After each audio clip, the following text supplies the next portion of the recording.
Okay. So this is round two. Hoping this technology works for us.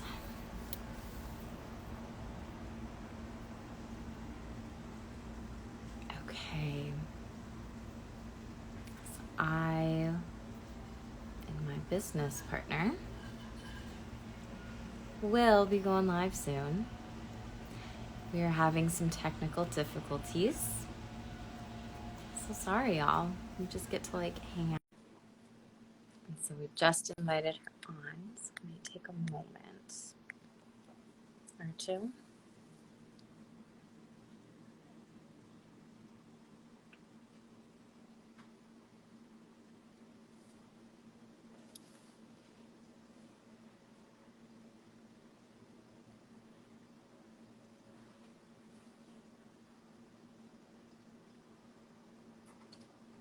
This is super entertaining, right, y'all? You just get to see my face.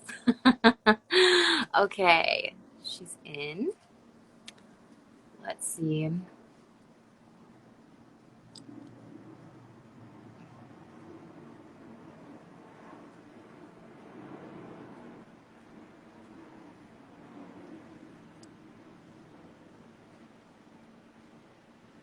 So, just invited her again to go on live. Not sure why, but we're just having some tech issues today. There we go! Oh my god! Yay! Do it on my phone. And what? I'm gonna do this on my phone. I was trying to do it on the computer and it wasn't working. So sorry about that, everybody. Oh, meh, whatever. It's technology. Whatever happens, happens, right? So just round two. Hi, everybody. Hi, Coach Jay. I don't know how to say your name. My bad.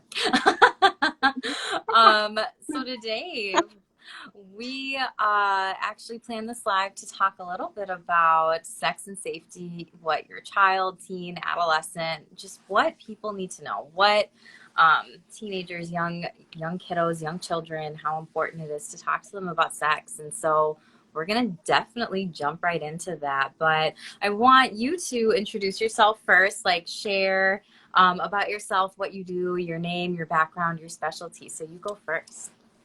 Okay, and if for whatever reason you guys can't hear me, just let me know. But my name's Marisa Hippolito. Thank you for having me join today. And I work mostly with children and adolescents and families. So I am a LPCC, working towards my RPT, which just means stands for Registered Play Therapist. So my passion is totally, working with kids, families, teaching coping skills, and even believe it or not, we have had conversations. Even in therapy sometimes with parents about this topic of sex and safe and unsafe touches. So I'm excited. Mm-hmm. So awesome. So it's definitely your niche is kiddos and little ones. And my niche is not kiddos or little ones, y'all. I see teens 16 plus, maybe 14 if they're a talkative, chatty person like me. So I'm really excited that we are very much so complementary with what we're going to present today and our specific niches. And for people that don't know me out there, I'm Jackie, she, her, sex therapist, mental health counselor, Minnesota, all telehealth, all teletherapy, sex therapy is my niche. Click the link in the bio if you want to know a little bit more about me, my personality, my style. You'll probably pick up on that in this live though. So I definitely just want us to kind of jump in and dive into the first question that you and I came up with, Marisa. And it's Marisa, right? I'm not mispronouncing that, correct? Yeah, you got Okay. it, Oh, Marisa. hmm okay. Okay, perfect. I was I think I definitely said Marissa on the other live. It's Marisa, y'all. It's Marisa, Jackie. But one of the first questions, when we were talking and brainstorming a little bit about this, was, well, what is important to talk to your child about with unsafe, touch and sex? And so I think that's really important to have this conversation and you and I to go live to start what that means and just exploring that more and putting it out there for the world and for people just even on Instagram to see or come back to this video or share with other people too what that's like. So what are your thoughts on that first question that we kind of came up with? Yeah. So kind of what first comes to mind is really talking more about like body awareness, right? I think at such a young age, kids become so aware of their bodies. And I know like right now, my 2-year-old, he is learning so much about other people's bodies, right? And so I think too, like establishing what are body boundaries, like what is okay at a young age and what's like not okay, and like modeling that, talking it over. So like for example, right now, my 2-year-old totally will put his hand like right on my boob, right? And is doing this whole like, oh, hey, this is a different part of mom's body, right? And so right now what I'm doing is I'm not shaming, I'm just going, yep, this is mommy's body and no thank you. And I'll just move his hand, right? Like off, like no thanks. Maybe put him down. But I think, at a young age, if you can start establishing like what is safe, what is not okay for you as a parent, I think can also be really helpful. And then I think too, like with preteens and adolescents, like not shying away from that curiosity that they may have. And even with younger ages too, but just like acknowledging that they are curious about their body and other people's bodies and like lean into that.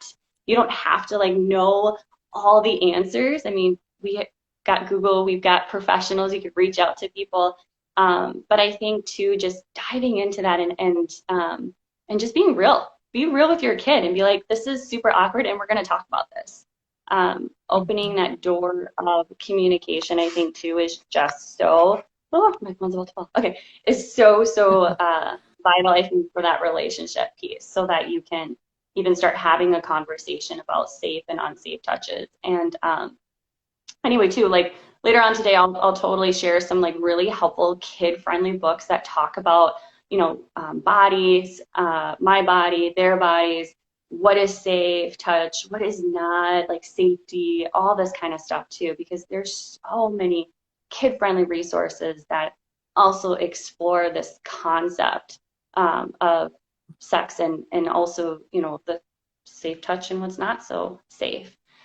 Um, I'm gonna look over too. I have a little post-it notes here, so I want to make sure I'm not missing anything. But um, oh, I think too, one of the things that's so interesting to be interesting but really helpful in session is going through scenarios, especially with your preteens and teenagers, right? Like cognitively, like going over not only just the concept of like what's considered safe and unsafe for them and establishing boundaries, but like go through scenarios with them, right? You can make them silly to bring some humor into it a little bit because it is so like sometimes just super awkward, right? But then also give them some realistic like scenarios. So, uh, for example, recently I was talking about what would happen if you're at Costco and some like random person just puts their hand like on your thigh, right? Like you're just waiting and then Mhm. like, excuse me, like no, move that, like move that Who are hand or you? Why? who are you? What is happening? Get off my Now, jack. and like kind of like Yeah. a silly example, right? But I have found it to be so helpful to kind of open that door of communication with kids where they're like, oh my gosh, that's silly, but you know what? How would I respond, right? They're starting to think about what would I do? What would I say? And then also jumping into, well, what are some of those verbal things that you may say if somebody like crosses that boundary, that unsafe touch? But then also like what are some of the nonverbal things that you can also show and do? Um, Another example too is I know personally, at school and in other places too, like I used to have people come over and like pull on my bra strap. And like for me, that was like, excuse me, so unsafe, not okay, right? So I'll use that example with some of my preteens and teenagers too about like, okay, what do you say? What can you do? Really equipping them too, I think is so important when we talk about this idea of safe and unsafe touches. So, whew, that's all. Mhm. Yeah. Anything you want to add to that though, Jackie? Like it's such a big Yeah, topic. I love what you said about body boundaries too, and I love that you bring in your own experience of that too, because it made me think of just like even in school, middle school, a lot of my friends would be like, "Oh, your hair is so soft," and like all this stuff. Like, can I touch it? Can I pet it? And I would say like, yeah, sure, whatever. But secretly, I was like, no, like, don't fucking touch my hair. I wash my hair like a couple times a week, bitch. Like, I don't want you to get it all greasy. And so internally, it's just like those messages too of like, you can say no, like, it'll be okay. And if someone doesn't respect you enough and your boundaries, then like, how good of a friend is that person too? And it also makes me think a little bit too of like growing up. Like, we were always taught growing up when you're at holidays or family events or gatherings, like you get up and you hug everybody. And it's kind of like, well, if there's some people that I have tension with in my family or they're not my cup of tea, I'm just not a fake person. So why would I go give them a hug? Like, I'm not going to be all coochie coo, like Real Housewives, like, oh, kiss, kiss, hug, hug. No, like, if I don't fucking like you, I'm not going to hug you. And so I think that's another important message, too, of like, it's okay to not like physically hug people or to tell kids at such a young age, like, go hug this person or go like kiss this person or go do whatever. And so I think it's important when it comes to those body boundaries. Like, in my head, I was just like, yes. Like, we need these conversations at such a young age, and how you're even modeling that with your 2 year old is so valuable and so important. And I even think it's also important, like, it can be as little as like when I don't see too many teenagers. I still work with them from time to time, and some of them want to talk to me about sex. And so I'll talk to them a little bit about, like, well, what touches are you comfortable with? What are you uncomfortable with? Right. And then we'll even go through like an exercise and just like to just even imagine, right? Like someone that you are completely 100% comfortable being around. And they ask you, like, can I hold your hand? You can say yes or no. And they'd say, okay, yes. I'd say yes to that person because I'm comfortable with it. Okay, well, can I touch your shoulder? Can I rub your back? And so it's kind of like, even during these exercise, we're just kind of like thinking a little bit, piece by piece, bit by bit. It depends on the person, it depends on the boundary, and it depends on the type of touch.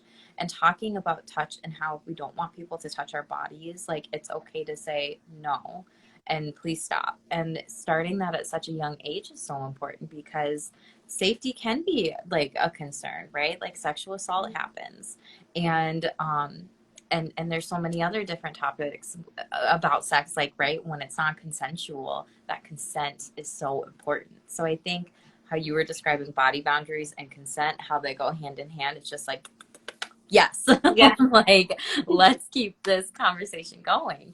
And so the second question that we kind of had too is like, and I may have answered it a little bit too, um, was how can parents teach consent of like yes or no? And I know you gave that example, and I know I kind of gave that example a little bit of just like an exercise of like hugging or hand holding or like back rub or whatever. But what are your thoughts on this one when it comes to mind? Like, how can parents teach children consent? Yeah. Okay. So this is a huge one, I think, especially now, which I absolutely love that we're having more conversations about consent. And like, I don't remember this being such a big thing when I was an adolescent, like even just the word consent so much. So I love that this is being brought up more. The other thing too, I want to make sure that at some point I want to circle back to the topic of sex too, because I think I mostly talked about like that safe and unsafe touch. So let me, if you can remind myself to go back there. But okay, so teaching consent at a very young age. Just to be honest here, like I grew up in a family where we hug like all the time. I grew up in a very touchy, like huggy family. And so this concept of like learning that some people did not even like enjoy or want a hug was like a whole new thing for me personally, right? And so I think that this is a learning process. I think that you have to really take into consideration like what is your family belief system, culturally, all of this stuff, right? Because I remember too, like having some of my friends meet certain people in my family and they were like, oh my gosh, like you guys are so huggy and like this person kissed me on the cheek. Like what is happening, right?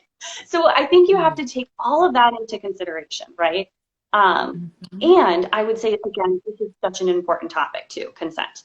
And what does this mean, right? So I think thinking more of like that preteen, adolescent age group, this is where you really want to start diving into this concept. And first defining like what does consent actually mean? What are we actually teaching, right? So I actually found something as a resource for those who likes, something tangible too. It's called safesecurekids.org. And I love how they lay out exactly what does consent look like? What do you need to see and hear, right? I'm all about like what does it actually look like? So um let me just kind of read this off to you. So sexual consent, right, is agreeing to take part in a sexual activity, right? Consent is when all people involved are doing the following here, okay? Number one, they can choose freely to take part into something, right? Into that activity. Maybe it's a hug, maybe it's something more, right? They can also say that they want to take part clearly, right? So it's not only just like doing, like choosing, but it's also like they can say it too, right? The other part too is like they can change, and I love this part too, like they can change their mind at any time and have the decision respected. Like going through some of these with your kiddos, like talking about, wait, what does that actually mean? What does that look like for them? I think is so helpful. Love that resource that you shared, and I think that's so important, Remember. like breaking Did I down lose the you? like Lost how you, I consent think. can be given. No, I think it just comes out. I was just saying like what a great resource and how important that is. What were you saying? Keep going. I love this. I don't know what was the last thing you heard. Was it change? Was it the awake, being awake, conscious, rational? Yeah, I didn't hear that part. Okay, okay. I'll try to go back. That's all right. Did you hear about the changing their mind part? Yes, that's the last part I heard at least.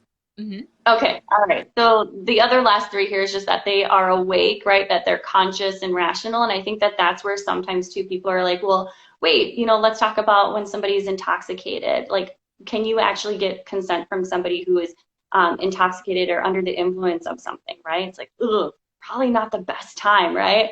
And then the last two is just understanding what kind of activity that they're agreeing to, right? Like it's okay like to teach your kids to ask questions about the activity. It's okay for them to be like, "Wait, what do you mean exactly?" Right? Like what do you mean by an actual like hand job? Like what's going on here, right? Like asking questions and teaching your kids that that's important, that's okay. And then the last one, of course, is, thinking about the legal age of sexual consent, which I was surprised to find, like, it kind of varies from state to state, you guys. So I think it's also really important information to equip your kid with. So yeah, I would say that especially for preteens and adolescents, kind of what you can do to teach and show them what consent means. And then with younger kiddos, right, like thinking like toddlers. I have a toddler right now, and elementary school age, some-ish middle school. I think too, just teaching them how to ask somebody if it's okay if they want a hug, right? Like, hey, would Susie be okay having a hug? Or hey, would you like a hug? And then also teaching your kid to respect when somebody is saying no, right? Like if they say no, oh, okay, well, like bye, like it's all right, it's okay. Um, so I think too, just modeling that as a parent, and that in itself is teaching your kid like what consent means and how to respect it too. Hopefully, I didn't lose Hmm. anybody there. Yeah, I definitely love part. I definitely love parts that you're saying like it's about modeling, but it's also about saying what consent is and respecting that too. And if you are going to respect other people's consent, then like they're going to respect yours. And if they're disrespectful of your consent, like it's okay to tell an adult. It's okay to tell a parent. It's okay to talk to a teacher. It's okay, depending on the age, right? Because it's all different. And yeah, the age of consent varies across states. And I think that's super important because um, when you think about that, how do we think about sexting? How do we think about giving consent with sexting? There was a high school in Colorado that there was a sex that got just blew up. And there were 17-year-olds, 16-year-olds that were involved in this case.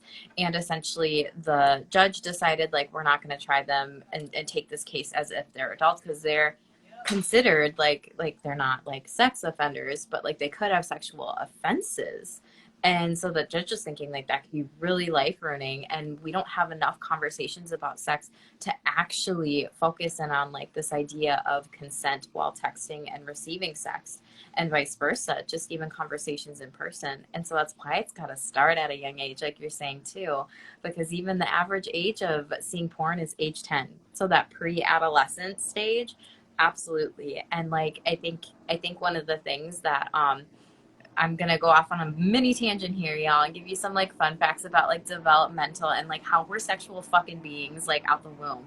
Like there's been scans to show that like babies have orgasms like in the parents like belly and in the tummy, right? By age 2 to 3, like gender is not a thing until age 2 to 3. So how that gets so tripped up with like a baby's sex and saying like, oh, this baby has a penis, like they're a boy. No, that's not always the case, not at all. And by 5 or 6, that age is really when children understand these different types of social norms that society puts on us with gender too. And then there's different types of sexual messages and scripts that people might be seeing, kiddos might be seeing at such a young age. And then you get curious, like you're saying, like being able to go to parents about questions of like, what is a hand job, or what is like sex, like what is like a blowjob, what is all this different stuff, right? Like, and actually conversing with their parents about it versus like expecting the school system to do it, or like some specialists come in for maybe like an hour or two or something. Like really having an open dialect about it and not being shameful, because that's why a lot of kiddos will like go seek out porn, because they're like, oh, this is what sex is about, this is where I'm getting my education.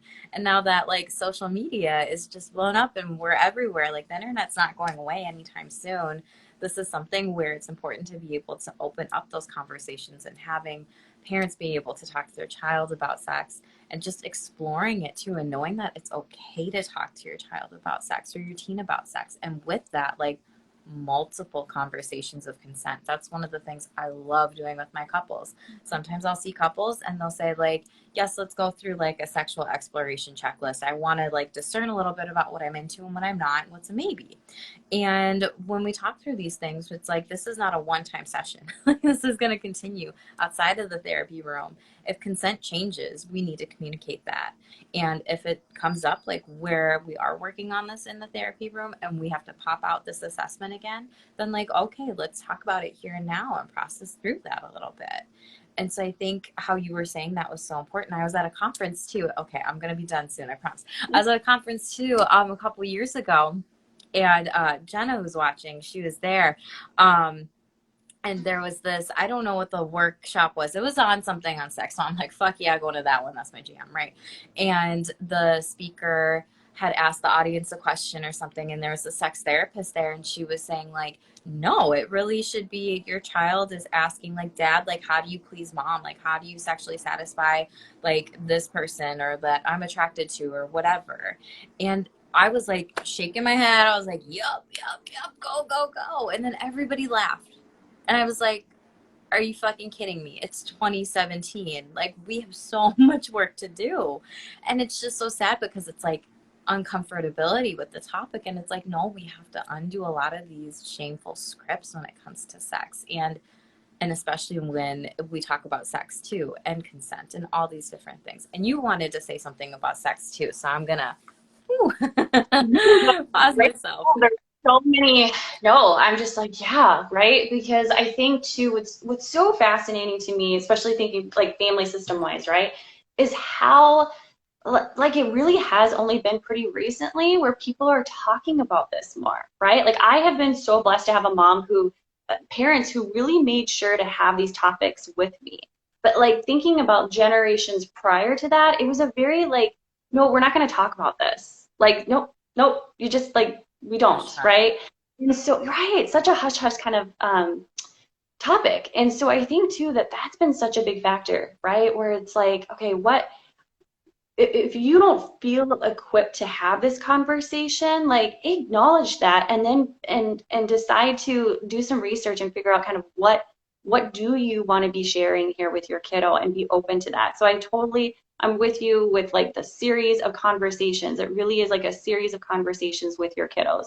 It's going to look completely different with a 5-year-old depending upon their mature level though too, I would say, right? Like it all kind of depends, but it's going to be a little bit different at 5 and then 8 and 12 and what have you. And then even then, so it really depends upon your child's maturity level and where they're at cognitively. Um, I think for me, even personal, like I was a kid who asked a lot of questions. And so my mom was pretty open at a very young age to me about sex and where babies came from. She didn't go over the whole like stop, what a stork thing or something, right? Like she told me how babies were produced at a young age, which then led to other questions, right? So I think it totally depends upon your kid, and it's so important to continuously have these conversations. So, okay, but sex, yes, I'll stay focused.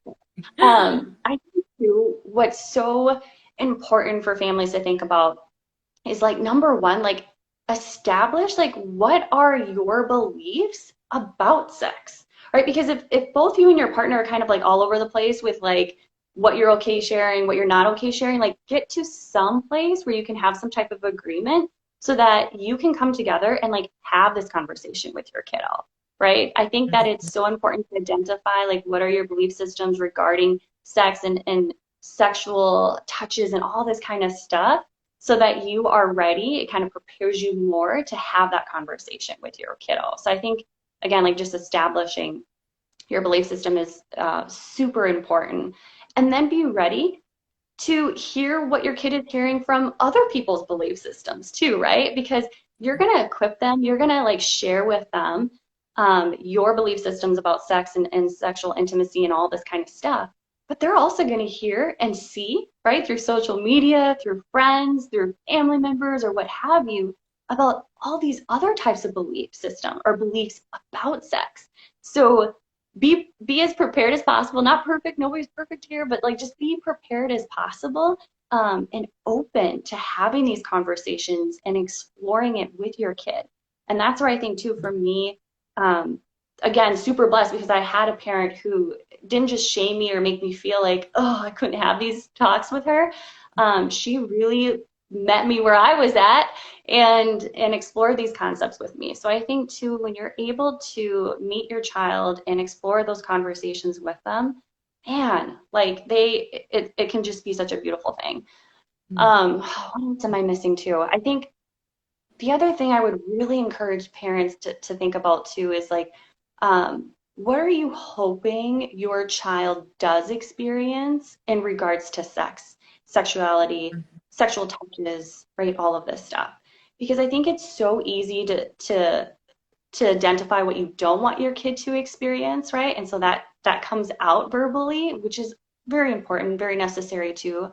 But I think it's also really important to share with them, like, what do you hope that they will experience, right? And they might be like, ew, gross, mom, dad, or whoever, right? Like, ah. But I think too, like that in itself, when they hear their caregiver, their parent, whoever is raising them, right? When they hear what you're hoping for them sexually too, that's beautiful. That is so amazing for a child to hear that from a parent too. So I would also really encourage to focus on what you're hoping your child will experience and talk talk about masturbation, talk about private parts, talk about things that don't just involve intercourse, right? Like I think that some parents have that down. They're like, yeah, I can talk about where babies come from. Talk about some of that other stuff, right? Because you want or I would encourage parents because I think that oftentimes they want their kid to be as equipped as possible, like deep down. Um, like most of the parents I work with, that is their ultimate goal. They want their kid to feel secure and ready for the world, and I think too, just really diving into those conversations. Sexting, that's such a right, like Yeah. our generation. But did our parents have sexting? No, right? Like totally different. It's always evolving, right? Oral sex, all this stuff. So like dive into that with your kiddo and have those conversations. Let me see if I'm missing anything else too. I feel like I kind of go all over the place, but No, I love all of that. yeah, It's I think yeah, I kind of already feel like encourage, right? Encourage those preteens, adolescents to discuss different sexual behaviors. Mhm. Oh, I was gonna share a personal example too. Like I think too during like more my pre-adolescent years, I Mhm. remember thinking like I didn't want anything to do with sex because what really stayed with me at a preteen stage, okay, was this concept of, oh my gosh, sex means babies. And like, I don't want to have babies right away. So therefore I kind of did this whole like, I don't want to like anybody. Like, no, I'm gonna like put my hands up because I don't want babies right now. And I want to focus on my career and education, right? So again, just continue to have those conversations that intercourse does not always equal another person, right? Like Mhm. there's so much more involved prior to even intercourse and um, protection and Mhm. all that kind of stuff. So, okay, that's all I have to say I about that. Yeah, I love all of that. And when you were going back to like the what do you want your child to have? So I don't have kids personally, or anything like that, but I was just kind of like, okay, let's play along with this in my head and envision like I have some kiddos. And like the first words that came up in my mind were just like, I would hope that my children could have pleasure and connection with that person that they're with and just feeling so secure. Like that's what my hope would be. And I love that you're talking about too, like personal experiences of like like if you have sex you're gonna get pregnant, like that is so shaming. And that's one of the messages that I grew up with, like in the church and like being taught about sex ed, like during like confirmation and all this shit. They were like, they showed us a video of like, I'm not asking you like what y'all like are watching or what the Friends cast is doing, blah blah blah, but like sex is wrong, da, da, da, da. And I was like, don't come after my favorite TV show. Like what the hell. And then they had a person that came in and they were just talking about like their shame and their guilt um and how like they were just so upset that they had sex at like such a young age. And it was just very, very just upsetting. Like it was very sex negative. It was not sex positive by any means. And I love that you're talking about like, hey, like sex is not just for one thing. Like sex can be for pleasure. Sex can be it with yourself. Sex can be masturbation. Sex can be with a partners if you choose. It's also like another thing that I don't think gets taught enough too when going to a couple different conferences recently is like teaching about sex, like it is not just a man and a woman. Like there are so many different types and kinds of sexualities and genders out there. And so I love that that's something where it's being just even talked about a little bit. Like, right? Like it's something where if you are romantically and sexually attracted to someone, like if you're a guy and you're dating a guy, whatever, and like that's your person, like that's okay too. And to not feel like it's only hetero or cis het, like normative vanilla sex versus like no, there's like all these different things out there. There's like BDSM, there's kink, there's sex toys, there's different types of lube. And with masturbation in particular too, I think lube is a conversation that definitely needs to just keep going, keep perpetuating itself, because I don't think that that's talked about enough when it just comes to like sexual pleasure and sexual enhancement and satisfaction and kind of balancing out all these different messages too. And so I just loved everything that you just said too. Like, yes, keeping the conversation going and also like multiple talks about things too. Like be that sex, be that masturbation, be that sexting, be that okay, I heard this from my kid at school. What does this mean? Be that birth control, condoms, lube, right? Like all these different things are also super important. Um, I want to make sure that we give some folks some resources too. I know you have some and I have some, and we can definitely always share them too in the comments and whatever on this live and everything. But I definitely want to make sure that we do speak about them just so we have a couple different outlets to get the information out. So you tell Yeah. me, what did you find? Okay. Okay. What's Well, your favorite?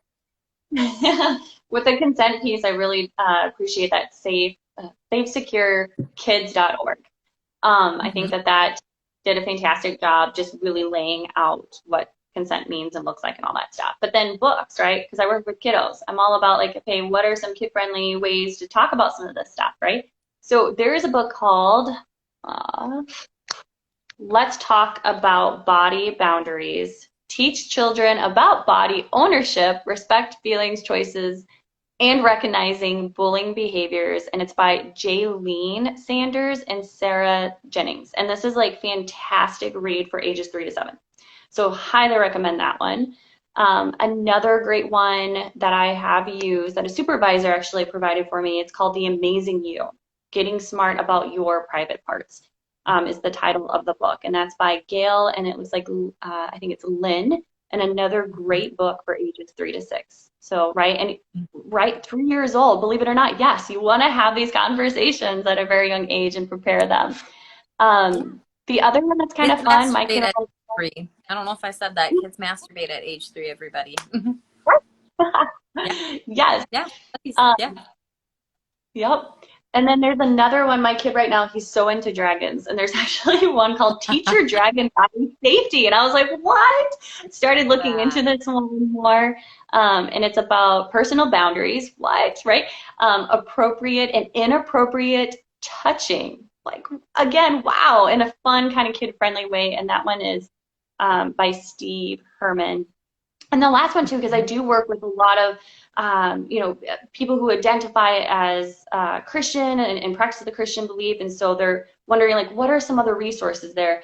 This one's pretty good too. This one's called "God Made All of Me," a book to help children protect their bodies by Justin and Lindsay and Trish.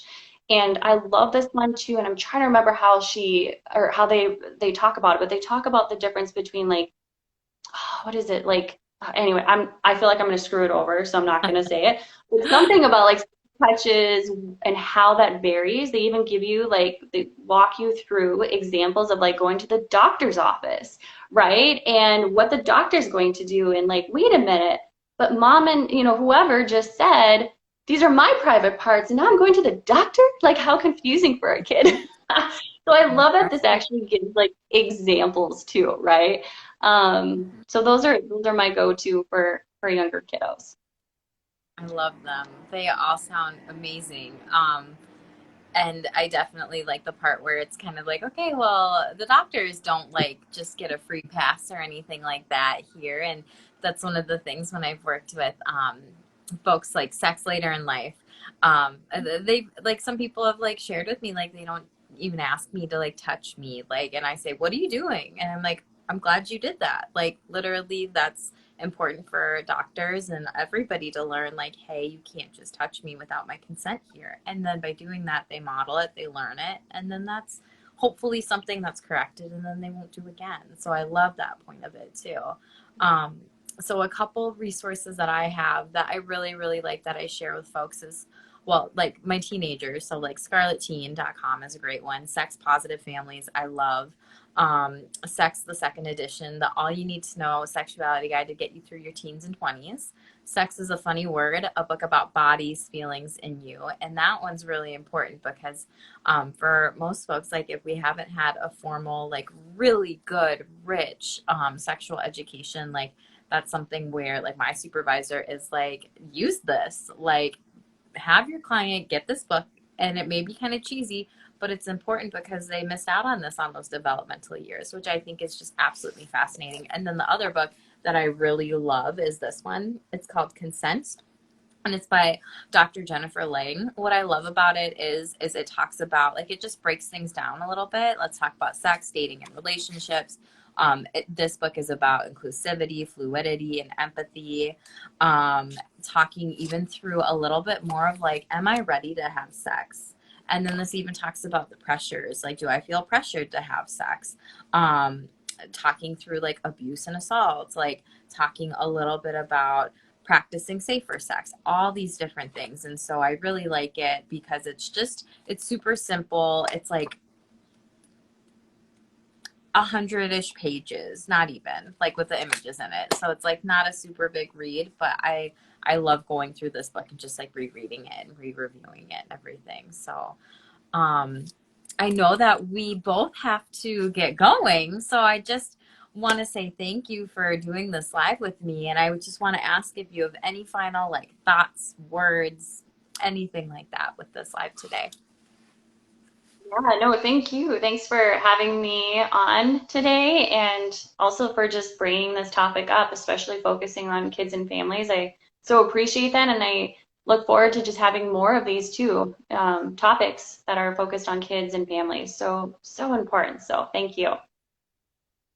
Perfect. And can you share your Instagram handle one more time and then like your website or if you're taking new clients or anything like that?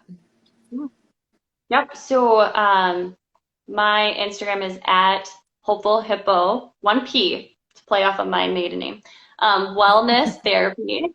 And right now, yes, I am taking a few more new clients. I work out of Playmore and Prosper's building in Plymouth, and then starting next week, I will be working out of St. Michael at the Northwest Family Counseling Place too. So two different locations depending upon where you're at. So feel free to look them up. Awesome. Well, awesome. Thank you for doing this with me and going on live. I appreciate it too. And I'm going to share this for folks that didn't see this. For the people that do see this, if you think someone could really benefit from listening to this conversation, please share it with them. We would greatly appreciate it. And we'll share those resources too. So stay tuned for more. And Marisa, I hope you have a fabulous day. And I hope everybody out there, you have a wonderful day, a good weekend, and y'all stay shameless. Take care.